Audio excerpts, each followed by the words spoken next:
Bienvenue dans Le Parcours, un podcast Ipsos Santé. Je suis la docteure Lorraine Bernard et je vous emmène à la découverte du dispositif Parcours, qui accompagne des femmes exilées et les aide à reprendre pied dans la vie. Dans ce 10e épisode, on vous emmène à la rencontre de Sokbé.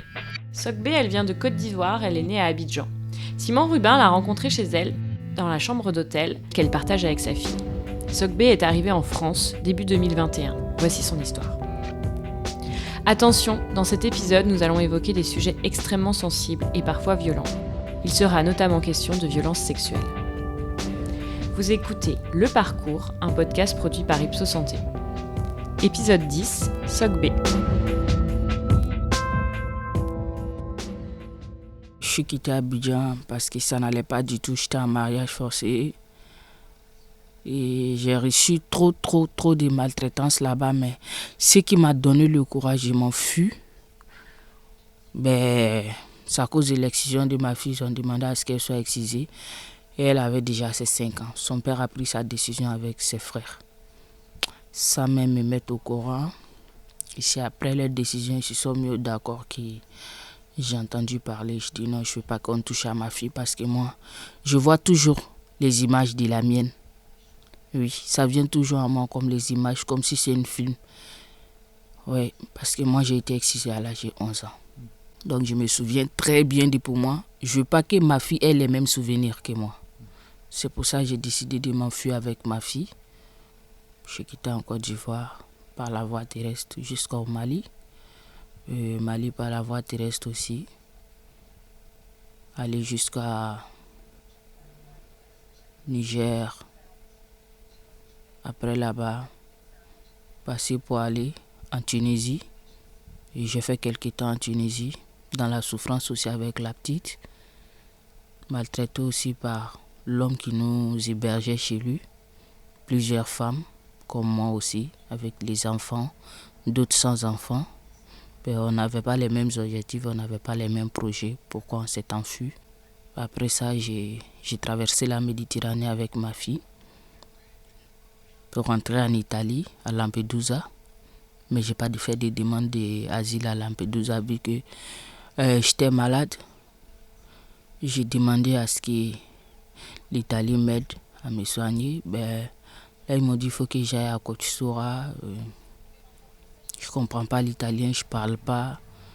Et c'est là que je suis venu en France, de l'Italie en France, par la voie terrestre aussi. Là, je suis parti à Troyes.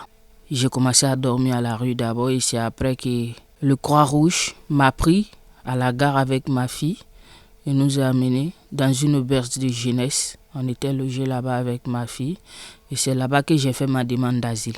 Et là, on m'a amené à la préfecture de Châlons en Champagne pour une première fois. Et c'est là-bas qu'on m'a amené à Clermont en Argonne, Verdun, ainsi de suite jusqu'à dans le 54, dans la ville de Meurthe-et-Moselle. 5 à 6 mois après, j'étais en assignation en résidence et un jour, la police m'a appelé que je dois aller en Italie. Et là, j'ai dit, je ne peux pas aller en Italie. Je ne comprends pas l'italien et c'est ici en France ici que j'ai demandé l'asile pour moi et pour ma fille. Et là, la police m'a gardé en garde à vue pour toute une journée. Et après la garde à vue, on m'a laissé. 2 semaines après, l'OFI m'a envoyé une lettre comme quoi je dois libérer la maison. Et c'est dans ça que je me suis retrouvé avec ma fille à la rue. Et là, j'ai tapé à plusieurs portes des associations dans le 54, dans la ville de Meurthe-et-Moselle. Là, je n'ai pas trouvé de réponse. Et j'avais une voisine qui venait sur Paris, vu que moi, je ne connais pas le Paris. Et elle m'a demandé à ce qu'on vienne ensemble. Et on est venus ensemble. Là, on dormait à la gare de l'Est. Et c'est comme ça qu'on a entendu parler des 115. Et ma voisine aussi m'a parlé des 115. Et c'est comme ça que j'ai commencé à appeler le 115. J'ai fait des hôtels en hôtel, hôtel à hôtel. Et là, je suis à mon 11e hôtel qui est là, sur Paris. J'ai fait plusieurs villes. J'ai fait direction Melun, Corbeil-Essonnes, Villeneuve-Saint-Georges, ainsi de suite. Toutes les directions RER A, E, C, B, B Sud, D Nord, D Sud. jusqu'à ce que je me retrouve ici à Porte de Lilas avec ma fille. Et là, nous sommes logés par le 115. Ça nous fait 3 ans maintenant qu'on a l'hôtel ici. Ma fille, ça ne va pas tout le temps avec les infections, les toilettes collectives, douches collectives. C'est pas facile. Oui, c'est pas facile. Souvent, on lave les douches, les toilettes, mais souvent aussi, c'est trop sale. Et même quand elle veut aller faire du pipi, il faut qu'on nettoie d'abord bien le lavabo, parce que souvent ça la fatigue. Et moi aussi, souvent aussi, infection aussi me fatigue aussi, vu que j'ai suivi l'excision, donc c'est pas facile pour moi. Alors vous n'êtes pas toute la journée ici, puisque plusieurs fois par semaine vous participez aux ateliers du parcours. Vous avez intégré le dispositif du côté de l'hôpital Avicenne. Ça a été un soutien important? Oui, ça m'a beaucoup aidé. Beaucoup, ça m'a beaucoup aidé. Oui, ça m'a beaucoup aidé. Et souvent aussi, je partais avec ma fille dans les ateliers aussi. Oui, ça m'a beaucoup aidé. Au début, on faisait danse avec M. Boléwa et après, on a commencé avec Mme Ta aussi. Vraiment, ça va. Ça allait très bien. Des personnes gentilles, géniales. Avec André aussi. Oui, André, je le salue aussi. Un homme gentil, courageux aussi. Oui, c'était la musique avec Ornella Milleri aussi. Oui. Vendredi aussi, il y avait atelier esthétique. Franchement dit, c'était trop bien. Parce que je me voyais parmi mes sœurs compatriotes qui ont à peu près les mêmes parcours comme moi. Et avec des médecins aussi, des psychologues, médecins traitants qui m'ont beaucoup aidé, qui m'ont écouté. Médiatrice en santé. Ouais, j'étais plus toute seule. J'étais parmi ma deuxième famille. Je me sentais seule dans la solitude avec ma fille aussi. Tout le temps la police en face de nous, la police frontière, en train de faire rapatrier des demandeurs d'asile. Franchement dit, ça n'allait pas du tout pour moi. Ça n'allait pas du tout aussi pour ma fille. Mais arrivé sur Paris, quelque temps, j'ai rencontré une dame dans une association. C'est grâce à elle que j'ai connu l'équipe d'Avicenne. Mais depuis que je suis arrivé à l'équipe d'Avicenne, franchement dit, dans le parcours, j'ai été écouté par eux tous. J'ai trouvé un psychiatre, une psychologue, une juriste, un avocate, une médiatrice en santé, un médecin traitant, gynécologue, sage-femme. L'équipe, elle est top. Alors on enregistre cette interview dans votre petite chambre d'hôtel avec ce lit superposé pour vous et votre fille. Et ce qui saute aux yeux en entrant, moi je l'ai vu tout de suite, c'est ce nounours géant là en peluche qui est posé sur le lit. Ça vient d'où? Au fait, c'est un cadeau pour ma fille et c'est moi qui l'ai offert. Oui, parce qu'en premier trimestre de la classe de 5e, elle a eu 18 de moyenne. Et je ne savais pas comment la féliciter vu que c'est un enfant. Elle a vu beaucoup de mes difficultés. Nous avons traversé beaucoup de difficultés. Et elle partait en classe de CP en Côte d'Ivoire, CP2 en 2e année. Et de là-bas, nous sommes venus en France ici. Vu toutes les difficultés que nous avons traversées, mais elle a su garder son courage, sa force avec moi. Elle est venue, elle a commencé en classe de CM1, de CP, en classe de CM1. Ça n'a pas été facile pour elle. Mais quand même, elle a tenu bon.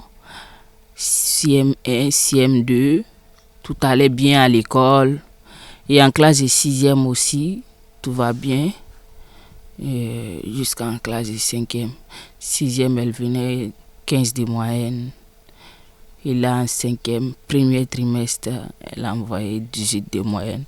Là, j'étais tellement fière d'elle, j'étais tellement contente pour elle que j'ai décidé de l'offrir ça. En fait, je suis partie à Emmaüs. C'est là-bas que j'ai trouvé cette nounousse directement. J'ai pensé à elle.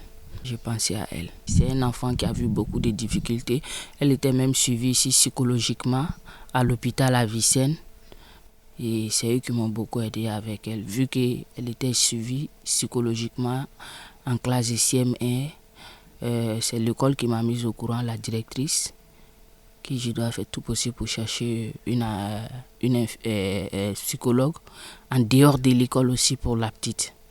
J'étais d'accord, mais j'ai vu qu'avec ma fille, ça n'allait pas du tout. Parce qu'elle a vu mes difficultés. Nous avons traversé aussi la Méditerranée, beaucoup de difficultés, passé combien de mois en train de dormir au dehors, Gare de l'Est, hôpital de La Fontaine, hôpital Trousseau, hôpital Robert Debré. Ça n'a pas été facile pour nous. Je suis fière d'elle parce qu'elle n'a jamais été à l'école en retard, elle n'a jamais été en absente, elle n'a jamais été à l'école aussi avec des mauvaises odeurs, des vêtements sales, parce qu'on fait tout pour qu'elle soit propre la nuit avant de se coucher. Les vêtements qu'elle va porter le matin, elle fait sortir, elle met ça à côté, on se brosse, on se couche et le matin quand elle se réveille, elle va vite faire sa toilette dans les toilettes et elle change ses sous-vêtements, elle les porte, elle se change et elle s'habille. Moi aussi j'ai fait pareil comme elle aussi, je l'accompagne vite fait à l'école et on papote dans le transport, on se taquine, voilà quoi.